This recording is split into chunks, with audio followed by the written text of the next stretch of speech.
Hey, what's up, YouTubers? Sofa King Tactical back again. I'm your host, the Sofa King, and right at the range today.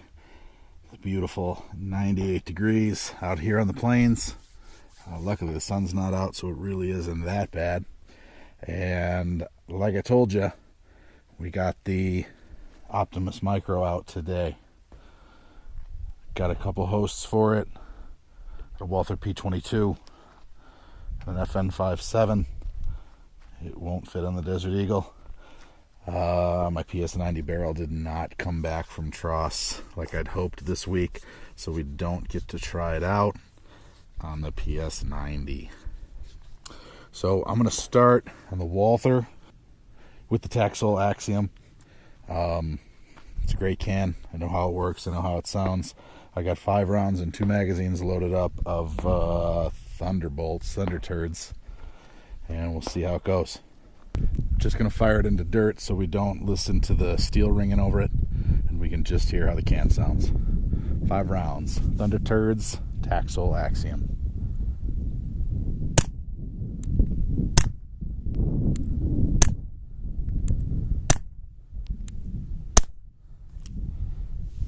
It's good. Okay, 5 rounds, Thunder Turds through the Optimus Micro.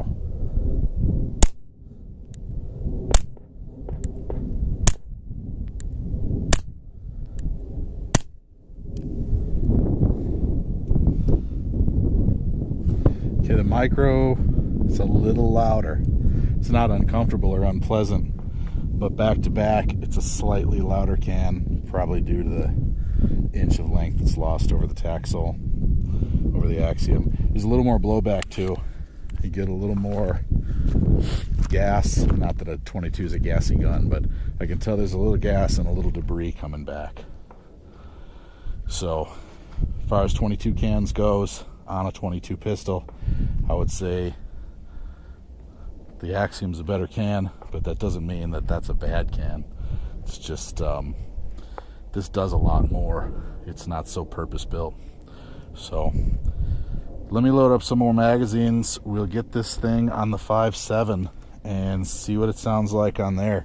I also have a Tyrant 9, the old big giant one, and I've got a spring replacing booster doodad here.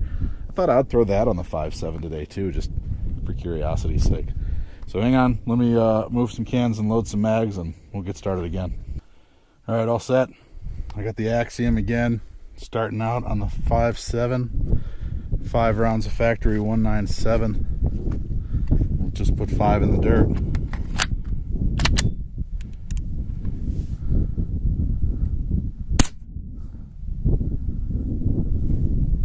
Oh no.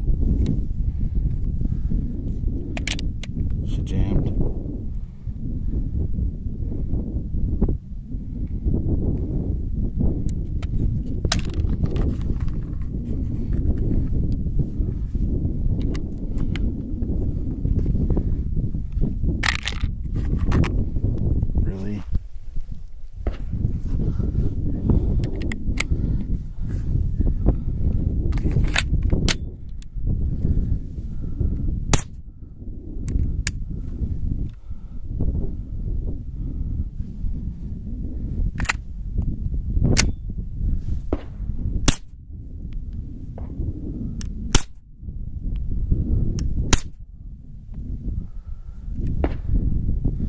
Okay, those things run about $16.50 from the factory, and even though they're breaking the sound barrier, you can hear it up against the berm.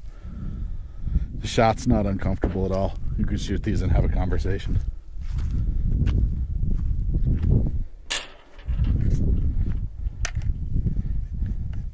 Can gets crazy hot though, just from the 5 rounds. And of course the adapter just wants to come off with it every time. Okay, after some futzing, the silencer co-adapter, the 10x1 to 1/2x28, never stays on the pistol. It always comes off with the hand. Then you have to use tools to take it off. I don't have any tools, so it took me a while to get it out of there. dust storm has kicked up, so sorry about the wind noise.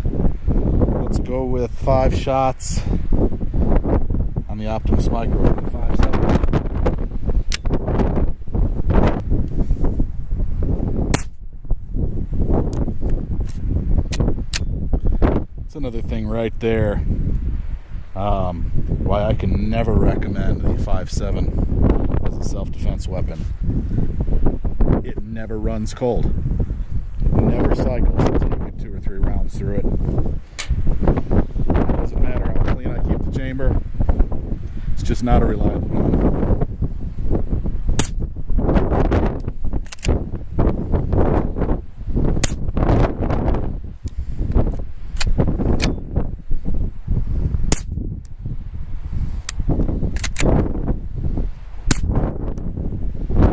Cycle any of those 5. Brand new factory ammo. Every one of them just stuck in the chamber. As far as the can goes,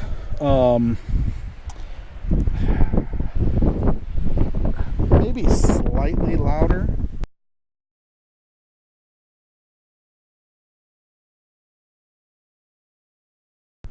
Okay, we got a little break in the wind. So yeah, the Optimus, it might be a tiny bit louder than the Axiom, but having to wait to shoot them back to back so long while I try to get that stupid adapter out, I can't say for sure that it is. It's definitely hearing safe. You can definitely hold a conversation while you shoot it. It's great. It's heavy. I mean, you can tell it's out there on the front of the gun, but it's good. It sounds very good. I'd say maybe, if not louder, the tone is just a little higher than the Axiom. So I'm going to put the Tyrant on now, just for giggles. I tried to put the solid booster spring replacer thing in. It won't fit. I don't know if there's just too much carbon in there or if I just don't know what I'm doing. And yeah, I got a brass in there, but the chamber's clear, so I'm not shooting my hand off. So the spring's in here. They say it'll cause irreparable damage, but I don't know what else to do, so I'm just gonna shoot it. I think it'll be fine. It's 5 shots of a low, almost no recoiling round. Here we go.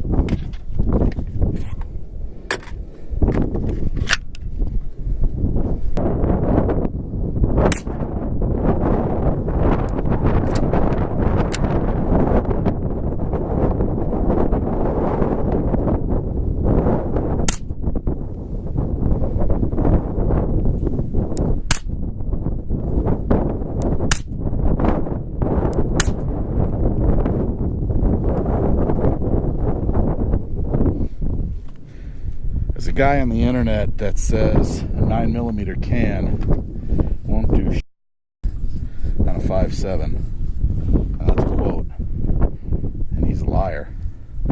Because it was definitely louder than the dedicated 22 cans. And you can hear the spring cycling in the booster. But it was not uncomfortable. Quieter. These are subsonic 147 grains with VV powder behind them, and they're very quiet. They're definitely quieter than the 197s, but if I shoot 115 supersonic through the 9mm can from this M&P, they are way, way louder than these 197s. Hurt your ears a little bit. These, again, if you have a 5.7 and you think it's reliable and you put a 9mm can on it with a solid booster spring deal instead of this hokey stuff that I just did, I think you'd be fine.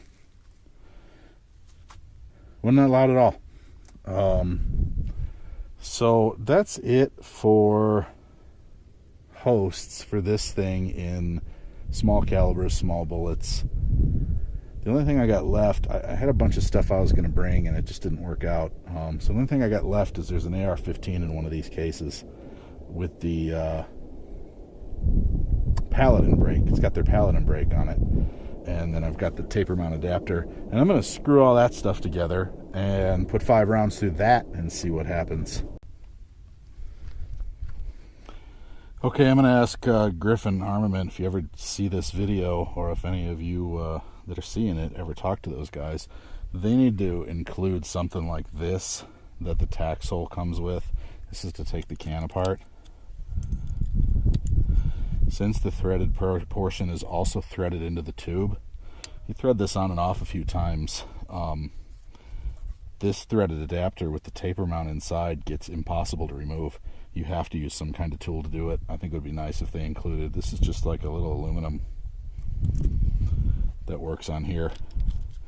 If they had something like that here, it would make this a lot easier for like a couple bucks. So I'm going to take the threaded adapter out, put the taper mount adapter in.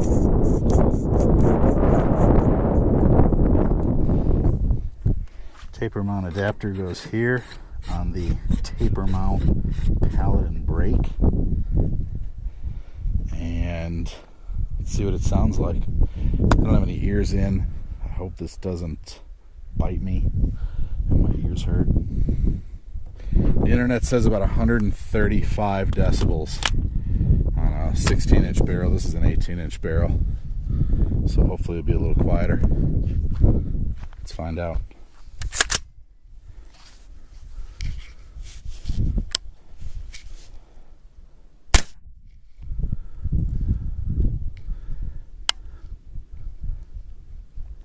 It's pretty loud. It's not obviously AR-15 loud, but it's not, I don't know, I guess it's what you'd expect from an AR. It's not too bad. It rang my right ear a little bit, probably through the port. This gun's a little overgassed, so probably a lot of crap came back.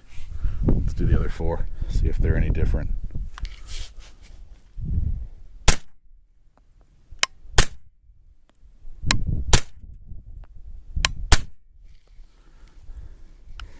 Now they're all pretty much the same volume, a little louder than what's comfortable for me. But if you were like hunting coyotes or hunting in general, it would definitely save your ears some damage other than just firing it open. I wouldn't want to just do that all day, but for a new shooter especially, that would be nice, because ARs are pretty stinking loud.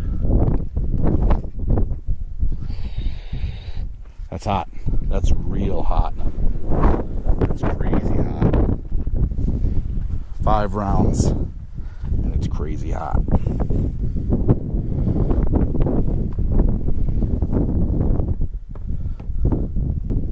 Alright, YouTubers, so I hope that gives you a little idea of what this can do. I really want to get it on that PS90 SBR, so probably do another video once I get that back. I think I would also like to put a bit of 22 through it, maybe like 100 rounds of 22, and just see how dirty it gets, how hard it is to take apart and clean. So maybe I'll do both those things, put up a third video for this episode, and call it good. So thanks for coming by. Subscribe and ring the bell if you want to watch any more of these videos that I make. If you don't, that's fine. They're not that good. Thanks. Bye.